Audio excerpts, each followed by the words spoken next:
الرجيم بسم الله الرحمن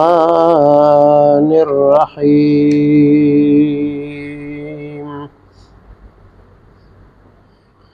قالوا يا موسى إن فيها قوما جبارين وإنا لن ندخلها حتى يخرجوا منها فإن يخرجوا منها فإنا داخلون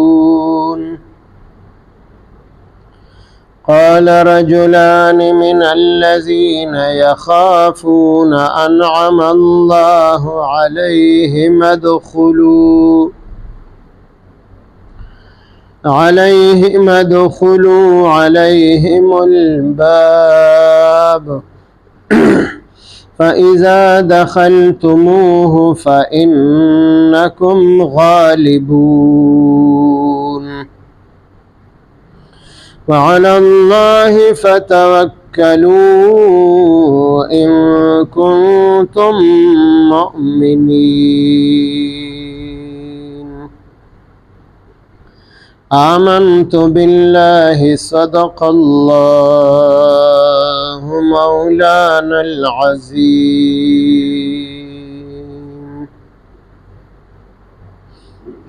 سورة مائدہ شپږم سپارہ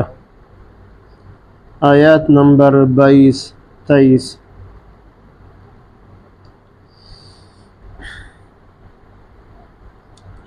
بنی اسرائیل ته د دې خبرې حکم شوی و چې تاسو د شام ځمکې ته او د شام دارالخلافې ته داخل شئ د جهاد په نیت او اراده باندې.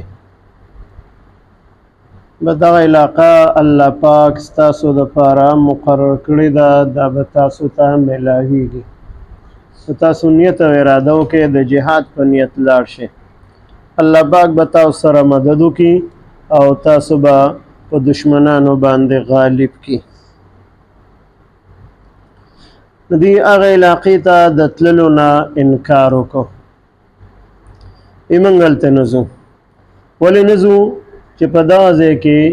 یو قوم اوسیږي چې هغې ته دلته قوما جبارین ویلی دی. جبارین د جبار جمع ده، معنی د زورور، طاقتور. جبار د الله پاک صفتی نوم دی او د الله پاک پشان زور او قوت او طاقت دا د بل چا نشته دی. خو موږ په خپله پښتو اصطلاح کې هم دا خبره کوو چې فلانی کس ډېر زورور دی یا فلانی خاندان ډېر زورور او طاقتور دی. نو دغه شان بني اسرائیل هم ویل چې په شام کې یو قوم اوسیږي چې هغه نوم دی عمالقه او دا ډېر طاقتور خلقو، جنگجو خلقو. نو چې تر څو پورې دغه جبارین په دغه ځای کې موجودي نو موږ هغه ځای ته نه ځو. که چېرې دوی په خپله وځي دغه ځای نه، خو بیا به موږ داخل شو د شام علاقې ته، او که دوی د دې شام نه په خپله نه وځي نو موږ د جهاد په لاره باندې دوی د دغه ځای نه ویستلی نه شو. لہذا موږ هغه ځای ته تللو دپاره تیار نه یو. بیا د یو څو کسانو وفد حضرت موسی علیه السلام مقرر کو چې تاسو لاړ شئ او تحقیق وکړئ د هغه ځای او د هغې خلقو تحقیق وکړئ. او دا هدایت یې ورته ورکړل چې تاسو که هلته هر څه ووینئ خو چې واپس راشئ نو د قوم زړه تاسو غټ کړئ چې دوی ورشي او جهاد وکړي او دغه علاقه الله پاک بني اسرائیلو ته ورکړي. نو په هغې کې زیاتو کسانو د هغې قوم هغه قوت او طاقت خلقو ته ذکر کو او 2 کسان پکې صرف داسې وو په هغه وفد کې چې هغه الله نه یریدونکي خلقو. هغې د حضرت موسی علیه السلام په هدایاتو باندې عمل وکړو او د الله پاک چې کومې وعدې وي په هغې باندې یقین هغه کې د الله يروا او خوف خدا پکې او د الله پاک انعامات په غیبانه نیکان خلقو نه هغه چې راغل هغه دوه کسانو د بنی اسرائیل ته وویل چې تاسو صرف د خار ته داخل شئ په دروازه باندې وسنګ چې تاسو داخل شئ تاسو ته الله پاک غلبه درکړي تاسو ته فتح او کامیابی درکړي او باقی د وفد چې څومره کسانو بنی اسرائیل او يرول چې دا ډېر لوی طاقتور قوم دی د دې سره ګوره تاسو مقابله نشئ کولای ځان به خراب کې په دې باندې لہذا تاسو هغه ځای ته د تللو اراده بالکل مه کوئ چې کې وفد کې اکثریتی رائے د هغه قوم عمالقه د طاقت او د قوت هغه بیان کو نو په دې وجبانې د بنی اسرائیل حوصله نورم کمزوري شوي او هغه اراده مکمل ترک کړله او صرف دغه دوه کسان داسې په دې وفد کې چې هغه ورته ویل چې تاسو د الله په ذات باندې توکل وکړئ که تاسو د الله په ذات باندې ایمان وي نو بس تاسو ته الله پاک غلبه درکړي فتح او کامیابی به درکړي په هر حال په دغه وخت کې د موسی علیه السلام په زمانه کې بنی اسرائیل شام ته لاړل او په میدان تیه کې 40 کاله د غزې کې حصار پاتې شو دا ورته الله پاک سزا ورکړه قالوا اویل بنی اسرائیل یا موسی اے موسی علیہ السلام ان فیها بشک اشتد د شام په د علاقه کې قوما یو داسې قوم چې عمالقه نوم دی داغي قوم جبارینا چې ډېر زورور دي طاقتور دي لہذا موږ داغي مقابله نشو کولی وانا او بشک موږ لن ندخلها هرگز به موږ داخل نشو د شام علاقې ته حتی تر دې پورې یخرجو چې دی په خپل اوزي من هذا د زینا کله عمالقه قوم د جبارین قوم د دغه زینا په خپل باندې بهر شي خو بیا موږ لاړ شو داخل بشو د علاقې ته او کدی په خپل نیتلی نو زمونږ د جنگ کولو د جهاد کولو د دې سره طاقت نشته دی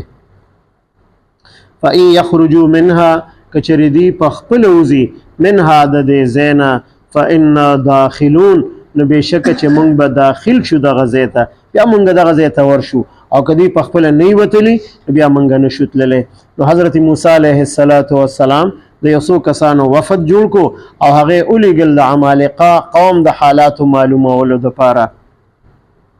قال اویل رجلان دو سړو وفد کې زیات کسانو او دو کسانو پکې خبر او کړله من الذين د اغه کسانو نه يخافون چې هغه يریدل د الله پاک نه انعم الله انعام کړو الله پاک علیهما په دغه دوانو کسانو باندې کوم چې وفد کې شاملو د دوه کسان د الله نه يریدل او د الله انعام او احسان مو په دی باندې چې دی صحیح خبر او کړله انعم الله علیهما چې انعام کړو الله پاک باغ دوانو باندې چې هغه واپس راغلل ناغي د بنی اسرائیل ته ویل ادخلوا تاسو داخل شئ علیهم الباب د دغه قوم په دروازه باندې چې خار کومه دروازه ده په هغه دروازه باندې تاسو داخل شئ نور الله پاک تاسو ته هر څه درکې مدد تاسو سره کوي الله پاک فتح او کامیابی دغه وعده الله پاک تاسو سره کړی دي او کم از کم دومره وکړي چې خار دروازې پورې لاړ شي او د جهاد په نیت او په اراده باندې د خار په دروازه داخل شي او یریږئ مه فاذا دخلتموه هر کله چې تاسو داخل شئ دغه علاقې ته فانکم غالبون نو یقینا چې تاسو به غالب وګرځئ تاسو ته الله پاک فتح او کامیابی درکړي د الله پاک وعده رښتینی دي الله پاک وعده کړی ده چې دا علاقه تاسو ته درکول غواړي او تاسو کم از کم د خار په دروازه باندې ننوځئ داخل شئ وعلى الله او د الله په ذات باندې فتوکلوا تاسو توکل وکئ د الله په ذات باندې باور وکئ د الله په ذات باندې یقین وکئ د الله وعده دي الله پاک به د علاقه تاسو ته درکړي فتح او کامیابی تاسو ته ابد الله پاک درکړي او تاسو صرف توکل د الله په ذات باندې وکئ ان کنتم مؤمنین کچری تاسو مؤمنان او یقین کوونکې د الله په وعده باندې د الله وعده تاسو سره د فتح او کامیابی ده بس د الله په باور باندې داخل شئ دا زیب تاسو ته الله پاک درکړي قالوا اویل بنی اسرائیل یا موسی اے موسی علیہ السلام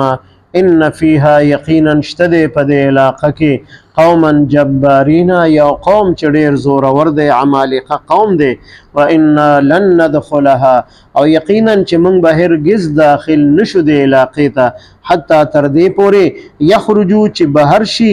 د عمالقه قوم په خپل باندې منها د دغه علاقې نه فإن يخرجوا كشردي بهر شي پخپلا منها د دې زینا فإنا داخلون بیا موږ داخل شو دیتا قال اول رجلان دو سړو من الذين د اغه کسانونا يخافون چغير دل د الله پاکنا انعم الله عليهما او انعام کړو الله پاک پاغي دوانو باندې نو هغه تسلی ورکړه د قوم ته او ویل ادخلوا داخل شئ تاسو ای بني اسرائیل علیهم الباب د عمالقه قوم د خار په دروازه باندې فاذا دخلتموه ارکل چې تاسو داخل شئ د خار ته فانکم غالبون یقینا چې تاسو به غالب یې او فتح او کامیابی و الله پاک تاسو ته درکې وعلى الله او د الله په ذات باندې فتوکلوا تاسو توکل او باور وکئ ان کنتم مؤمنین که چرستاسو یقین وی د الله پاک په وعدو باندې